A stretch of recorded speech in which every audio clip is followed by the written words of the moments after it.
Assalamualaikum warahmatullahi wabarakatuh. Hai, apa kabar hari ini? Masih semangat untuk belajar dari rumah bukan? Ya, sesuai dengan judul videonya, kali ini Ibu akan mengajak kalian untuk belajar mata pelajaran akuntansi keuangan. Nah, di video kali ini materinya adalah tentang pengelolaan piutang. Pasti kalian sudah tidak asing dengan istilah piutang kan? Tapi kalau kalian belum paham, yuk kita pahami bareng-bareng di video kali ini. Langsung aja ya, kita belajar bareng-bareng. Apa itu piutang? Piutang atau dalam bahasa Inggrisnya disebut dengan account receivable, receivable. Saya kurang tahu ya bagaimana cara membacanya yang tepat, tapi yang pasti piutang adalah aset lancar yang timbul karena adanya penjualan barang atau jasa secara kredit. Tergantung ya perusahaannya itu perusahaan dagang atau perusahaan jasa. Piutang juga dapat diartikan sebagai tuntutan perusahaan kepada pihak lain atas haknya karena telah melakukan kewajiban berupa memberikan jasa atau memberikan barang, kayak gitu. Nah, piutang ini ada beberapa macam.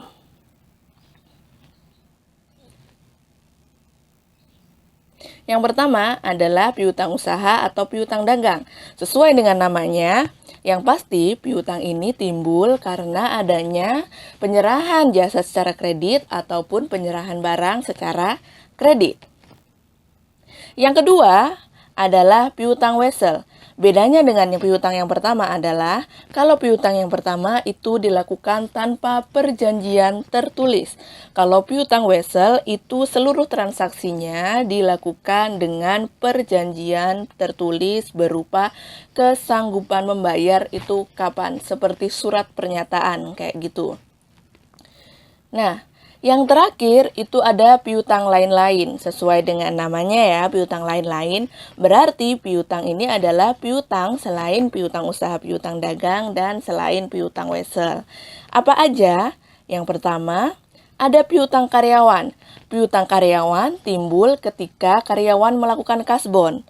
Ngerti kan kasbon itu apa? Seumpama nih, kamu jadi karyawan, terus belum gajian tapi duitmu udah habis.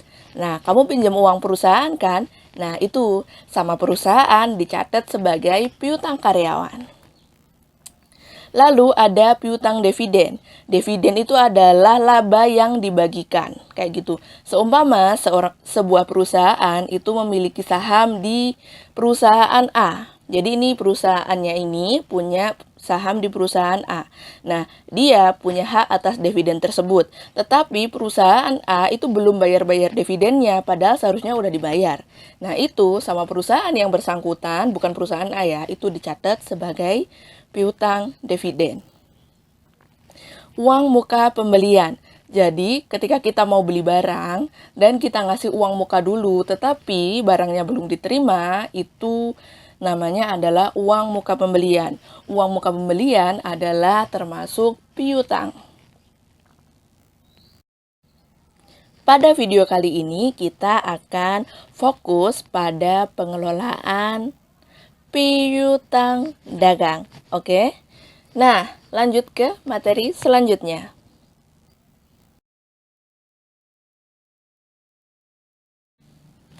Transaksi pertama yang menyebabkan terjadinya mutasi piutang adalah penjualan kredit. Penjualan kredit adalah ketika kita menyerahkan barang kepada pelanggan, tetapi tidak diterima pembayarannya secara langsung. Nah, ketika terjadi penjualan kredit, itu piutang yang dimiliki perusahaan akan bertambah. Yang kedua, ada retur penjualan atau ketika perusahaan menerima kembali barang yang telah dijual dari pelanggan. Jadi pelanggan itu mengembalikan barang kepada perusahaan. Nah, ketika barang itu dikembalikan, berarti piutang yang dimiliki perusahaan berkurang. Yang ketiga, ada penerimaan piutang atau ketika pelanggan membayar piutangnya. Nah, ketika terjadi penerimaan ini, berarti piutang yang dimiliki perusahaan berkurang. Yang terakhir adalah penghapusan piutang. Secara sederhana dapat diartikan sebagai piutangnya itu dihilangkan. Tetapi di video kali ini kita tidak akan membahas tentang penghapusan piutang karena penghapusan piutang akan kita bahas di video lainnya. Nah, bukti transaksi yang menyertai penjualan kredit adalah faktur. Seperti itu bentuknya. Jadi, ketika sudah ada faktur, bisa dicatat sebagai penjualan kredit, menambah piutang. Yang kedua, bukti transaksi yang menyertai retur penjualan adalah nota kredit. Jadi, ketika sudah ada nota kredit, bisa dicatat sebagai retur penjualan yang akan mengurangi piutang. Kenapa namanya nota kredit? Karena mengurangi piutang kan? Piutang berkurang di sebelah kredit. Itulah kenapa namanya nota kredit. Yang ketiga, ada bukti kas masuk. Nah, bukti ini akan menyertai transaksi penerimaan piutang. Jadi, ketika sudah ada bukti kas masuk, bisa dicatat sebagai pelunasan atau penerimaan piutang yang akan mengurangi piutang. Yang terakhir, ada yang namanya bukti memorial. Bukti memorial ini itu untuk penghapusan piutang. Nah, bukti memorial itu yang mengeluarkan adalah perusahaan sendiri ketika sekiranya piutangnya itu memang perlu dihapuskan atau dihilangkan. Penjurnalan untuk saat terjadinya penjualan kredit dan saat terjadinya retur penjualan seperti di atas ini. Ada dua metode ya, kalian pasti sudah mempelajari. Ada metode periodik dan metode perpetual. Silahkan dilihat. Nah, lalu, ketika penerimaan piutang, jurnalnya seperti apa? Seperti ini. Nah, penerimaan piutang itu ada dua. Yang pertama tanpa potongan dan yang kedua adalah dengan potongan atau ketika pembayaran piutangnya, penerimaan piutangnya itu masih dalam masa potongan.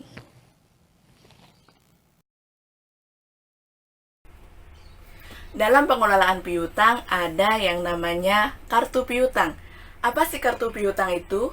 Sebelum saya jelaskan pengertian dan kegunaannya, ada sesuatu yang harus kalian ketahui. Kartu piutang berarti berbentuk kartu, tetapi sebenarnya tidak selamanya berbentuk kartu. Bisa juga dia berbentuk buku. Nah, kalau dia berbentuk buku disebut dengan buku pembantu piutang. Jadi, kalau kalian menemukan dua istilah ini, kartu piutang dan buku bantu piutang itu adalah satu hal yang sama. Nah, apa itu? Keduanya merupakan sebuah catatan akuntansi yang memuat mutasi piutang dari tiap-tiap pelanggan atau debitur yang dimiliki perusahaan. Tiap-tiap berarti kartu piutang ini dibuat untuk tiap pelanggan. Maksudnya bagaimana? Ketika perusahaan memiliki 5 pelanggan, berarti dia juga memiliki 5 kartu piutang. Nah, bentuknya seperti apa sih? Seperti ini. Sebagai contoh, sebuah perusahaan memiliki 3 pelanggan. Berarti perusahaan ini membutuhkan 3 kartu piutang. 3 kartu piutang tersebut terdiri dari yang pertama, untuk pelanggan Sinar Baru. Yang kedua, untuk pelanggan Cahaya Sari. Dan yang ketiga adalah untuk pelanggan Pinasti Mukti. Langkah pertama yang dilakukan untuk mengisi kartu piutang adalah mengisikan saldo piutang dari pelanggan tersebut. Kalau pelanggan tersebut masih baru dan tidak memiliki saldo, berarti tahap ini bisa dilewati.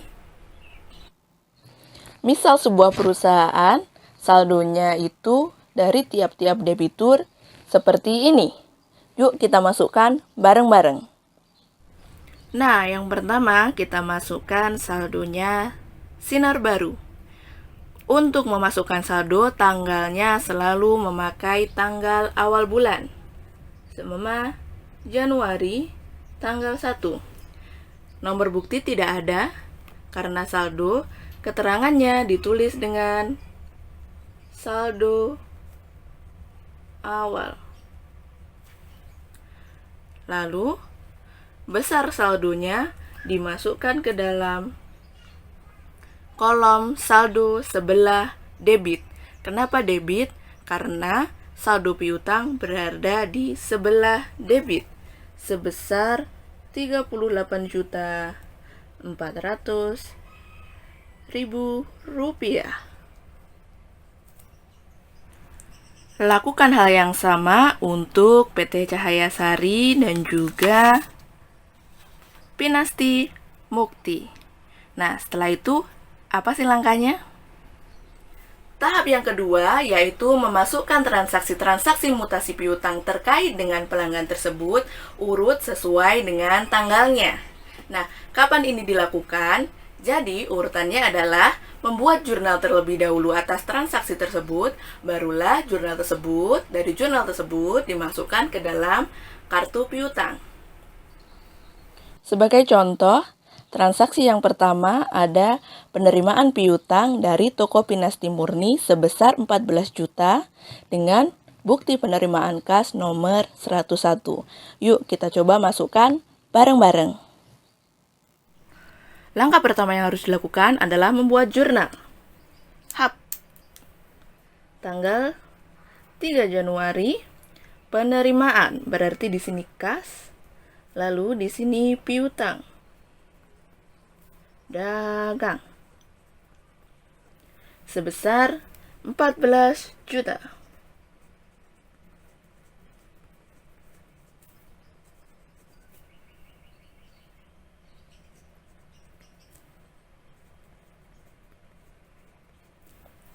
Setelah selesai di jurnal, mari kita masukkan ke dalam kartu piutangnya Pinasti Mukti. Tanggal 3 Januari dengan bukti nomor 101. Lalu, keterangannya di sini, karena di situ adalah penerimaan, bisa ditulis dengan penerimaan. Nah, lihat, piutang ada di sebelah kredit. Maka di sini juga harus di sebelah kredit. 14 juta. Debit dan kredit berlawanan sehingga debit harus dikurangi dengan kredit. 34 juta dikurangi 14 juta masih 20 juta.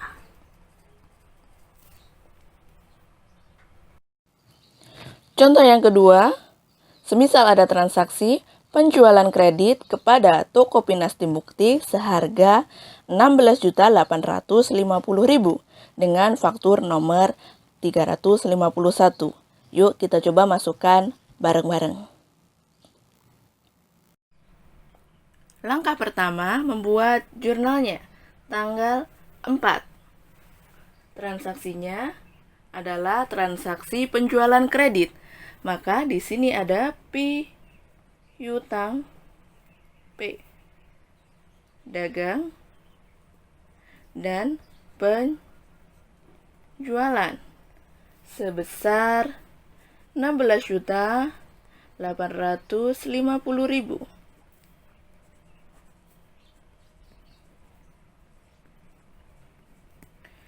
Setelah selesai di jurnal, akan kita masukkan ke dalam kartu piutang PT Pinasti Putri, karena tadi adalah transaksi dari Pinasti Putri.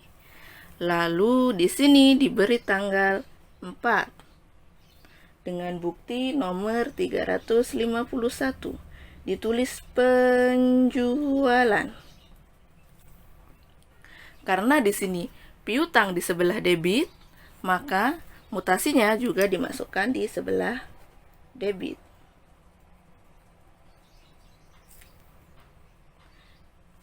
Debit dan debit sama, sehingga ditambahkan. 20 juta ditambah 16.850 sama dengan 36.850. Contoh yang ketiga, ada penerimaan piutang dari toko Sinar Baru sebesar 20 juta dengan bukti kas masuk nomor 103. Bagaimana cara memasukkannya? Yuk kita masukkan bareng-bareng. Langkah pertama, sama memasukkannya ke dalam jurnal dengan tanggal 5. Penerimaan piutang berarti di sini kas, di sini piutang dagang sebesar 20 juta.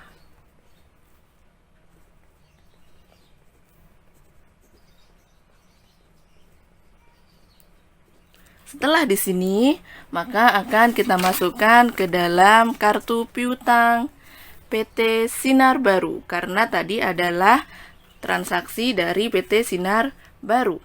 Kita masukkan tanggalnya tanggal 5 dengan bukti transaksi nomor 103. Penerimaan.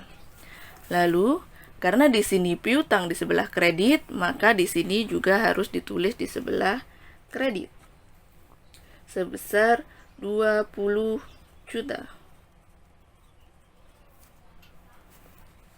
Debit dan kredit berlawanan berarti harus dikurangi. 38 juta dikurangi 20 juta berarti masih 18.400.000.